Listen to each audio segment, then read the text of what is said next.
What is up, everybody? It is the Anza Sports Voice. I'm your host, Anthony Politi. I'm here with... your boy, Alex. What up, everybody?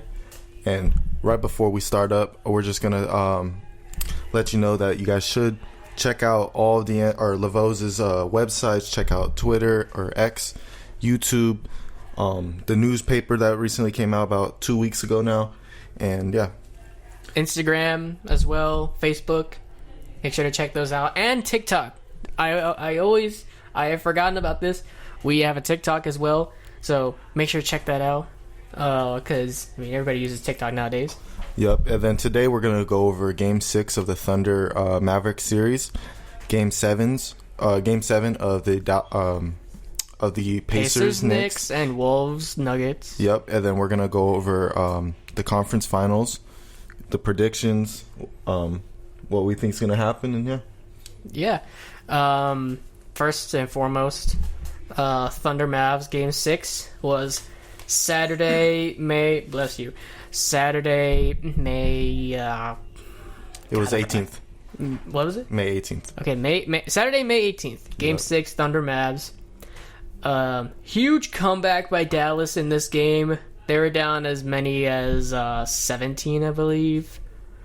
And Dallas just turned it up. Yeah, I mean, it was a controversial game in the end, but controversial ending, yes. Derrick Jones Jr. played great, 22 points, 8 of 13 from the field. He was just a really good contribution to the team. Luka is doing Luka things, 29 points, 10 rebounds, 10 assists, another triple-double. Kyrie had a 22-point game, and overall, I think everyone played well. The stars played like stars, and they had a lot of support from the rest of their units. Derrick Jones Jr. went off in this game. Yeah. And Derek Lively. He had 15 rebounds. This is a rookie center. Going against another rookie center in Chet Holmgren. Yeah, sort of rookie. He's rookie technically, but... He's technically a rookie, but I mean, this is technically his second year. But since he didn't play... It's not like the NFL where if you miss your first year, then you're still a rookie once you make your first game, but that's for another time. Yeah. But how'd you feel about the call in the end of the game?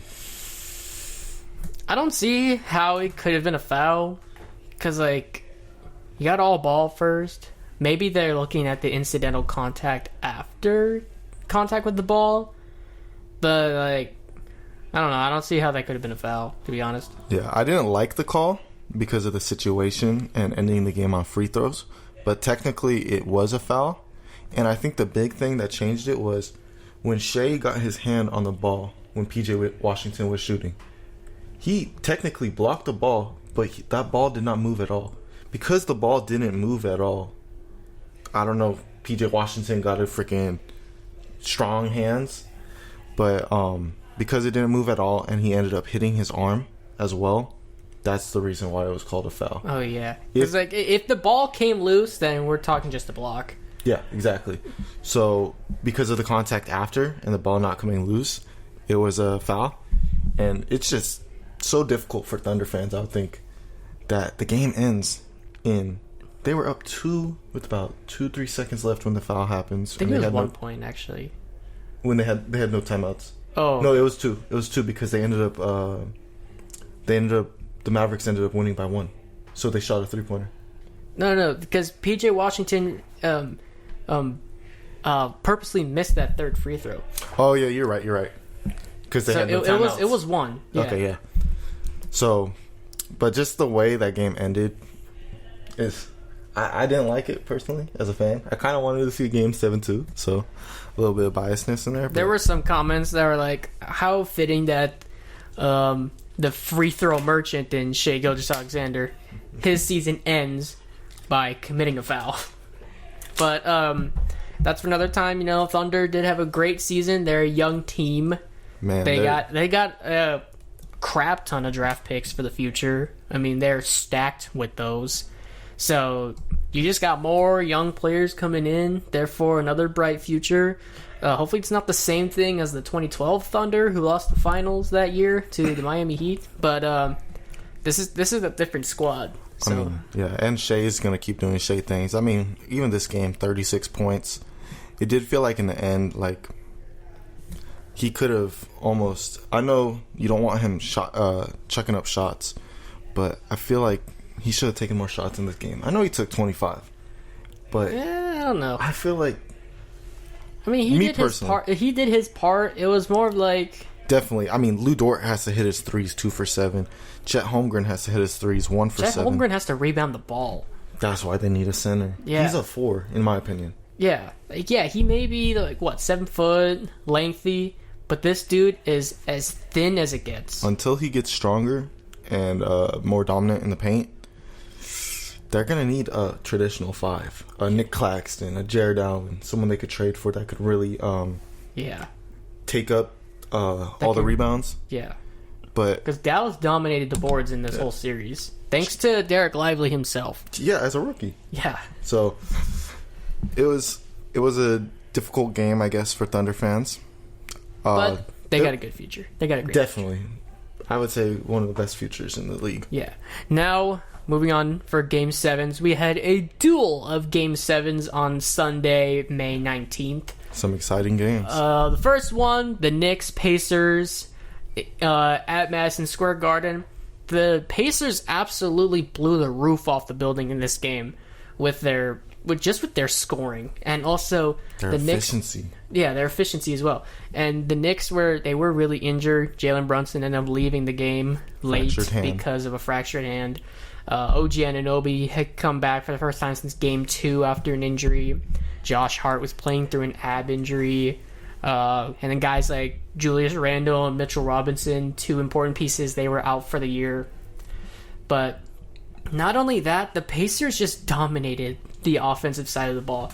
In the first half alone, they shot, I think it was 29 to 38 from the field. Yeah, in the first half. I can't do math that well, so I don't know what percentage that is. But I remember seeing, midway through the first half, they had shot 24 of 30 from the field, which, if my math is correct, that's 80% from the field. And halfway through the second quarter. But the Pacers ended up finishing the game shooting 67% from the field, which, by the way, is the highest field goal percentage for a game by a team in a playoff era of all time. There's no one higher than this Pacers team in this game. Yeah, I mean, it was a great game overall by everyone on the Pacers. Aaron Nesmith was playing amazing defense. He was 100%. 100%, 8 of 8. Pascal Siakam, another great game from him, 20 points, really efficient. I mean, every single player in the starting lineup was super efficient. Miles Turner, 7 for 11 on field goal attempts. And we said Tyrese needs to shoot the ball more. Dude was 6 of 12 from 3, and it worked. Yeah. And then Andrew Nembhard, 8 of 10 from the field. Don't 20 forget points. TJ McConnell. I remember this dude was a defensive beast back then, and he still is now. 12 and 7 too. Yeah. I mean, that's some good numbers off the bench. Yeah. So overall, everyone played really, really well for the Pacers. Props to the Pacers. They deserve it. They got a big test coming up. Although some people kind of criticize them for beating up on injured teams to get here, but I mean, their opponent kind of did the same as well. We'll get to that soon. Definitely. But let's talk about our second Game 7 real quick before we go to Game 7. I just want to talk about the Knicks real quick. It was an amazing season from the Knicks. Amazing season for sure. They really got injured in the end. A lot of freak accidents. I don't think it was just injury-prone things. And OG Anunoby, he tried to come back this game, but we only played 4 minutes, really. So he wasn't. 4 minutes in this game? He only played 4 minutes. Huh. So he wasn't really a factor. Josh Hart was injured throughout the game or dealing with an injury. Jalen Brunson fractured his hand in the game. And there were so many injuries for this team. I think if they come back this year healthy, they could really be a team competing for the finals. But I still feel like the reason why they're so injured is because Tom Thibodeau. He is best known for overplaying his players when he really shouldn't. I don't think so in this case, specifically this case, because Bogdanovich's injury was a freak accident. Julius Randle, he is kind of injury prone, but Mitchell Robinson's injury, he got injured 2 or 3 times before the playoffs. Oh yeah. It's kind of both in a sense. injuries happen. You could prevent them by how much he's playing people, but at the same time, freak injuries happen, and you can't prevent that, if that makes sense. What do you guys think? What do you guys think about Tom Thibodeau? Should he be fired or not? Oh, I don't know about that. But we'll see. Wolves Nuggets Game 7. I told y'all. I knew the Wolves would win this series. But they almost single-handedly lost it after going up 2-0 going back home. Yeah. But yeah, I was feeling confident in the Nuggets in the first half, man. They looked good in the first half. The Nuggets were up 20 points in the third quarter, and they end up giving it up. They only led by 1 point by the end of the third quarter because they scored 14 in the third, while the Wolves scored double that. Yeah. And then, like, Rudy Gobert hit, some Michael Jordan-type fadeaway. Oh, my God. If Rudy Gobert is hitting Michael Jordan-type fadeaways, then you're not winning the game. It's just that simple. Over Jokic as well. Jokic was guarding on that. But that was crazy. Yeah, one of the takeaways I got from this game was first off, Jokic wasn't shooting well. He was 13 of 28 from the field. He was horrible from three. He was at one point, I think, 0 for 8. He hit his last 2. Now, don't get me wrong. Jokic played amazing this game. He had 34 points, 19 rebounds, and 7 assists. Like always. But I think the really big issue was they didn't give Jokic any rest. Yeah.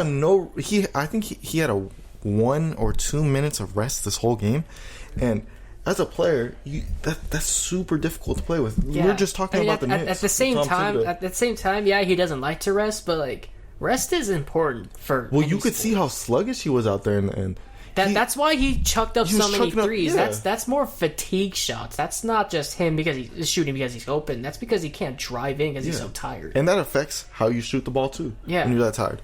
So I think that really affected them. They should have had some kind of rotation to give your star players some time to rest. But then again, the Nuggets bench sucks. So true. Definitely true. That's another reason as well. Their bench has sucked throughout this whole playoff run. So that's why the starters really had to play extensive minutes. This is a good example too. Michael Porter Jr. Oh yeah, him 3 too. 3 for 12. 3 for 1 12, for 6 bro. from 3. 7 points. He really lived up to the Michael, the possession ends with me Porter memes. I mean, no assists. So no assists. I mean, that's no surprise. Kind of goes off that. And then Jamal Murray did have 35 points, but and Anthony Edwards only had 16. But don't get me wrong, Anthony Edwards kind of locked up Jamal Murray in this game. And then also the Wolves were very aggressive. Pretty sure in the second half, they got into the bonus super quick. Yeah. Because once you get into the bonus, every foul, no matter what it is a free throw. Mm-hmm. 2 free throws. Which is super smart by the Wolves. You want to get them into foul trouble early so that you could be aggressive. They got to play on their toes at that point. Yeah.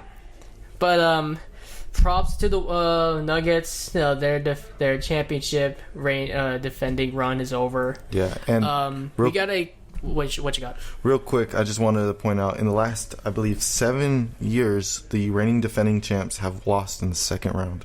Yeah, the last team to not lose in the second round was the Warriors. The Warriors, yeah. In their KD. Yeah, KD runs. In the KD runs, their 5 straight NBA Finals.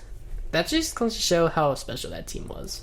But real quick, before we end this off, we're going to go over our conference final predictions. Yes. Give me your predictions. We got Wolves-Mavs in the conference finals. What you got? If you guys remember in episode 1, I predicted this series to happen, and I'm a genius because it did happen. Let's talk about the series beforehand. I'm gonna stick to my prediction from episode 1. I'm gonna go Wolves in 6. Celtics-Pacers. Half of that prediction was correct. Obviously, we all know the Celtics would make it, but the Knicks, they didn't make it, so I almost was spot on conference final predictions, which was just genius. Except the Pacers thought something else about that. But I feel like the Pacers will definitely give... I mean, I don't know. I don't know if the Pacers will give them a fight. I don't know if they'll just get swept. But I'm going to go safe here. I'll just take Celtics in 6. Fair. So it'll definitely be like a 2-0, 2-2, and then 4-2 type situation. For both series, I think it'll be like that.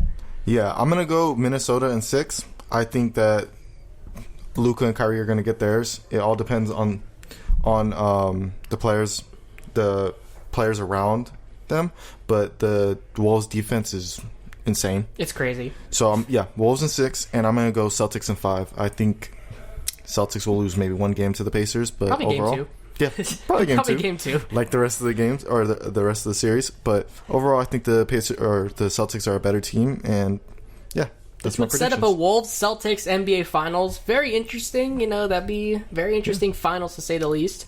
But for now, we got game 1s tonight. Pacers Celtics game 1 tonight, May 21st. It's a Tuesday.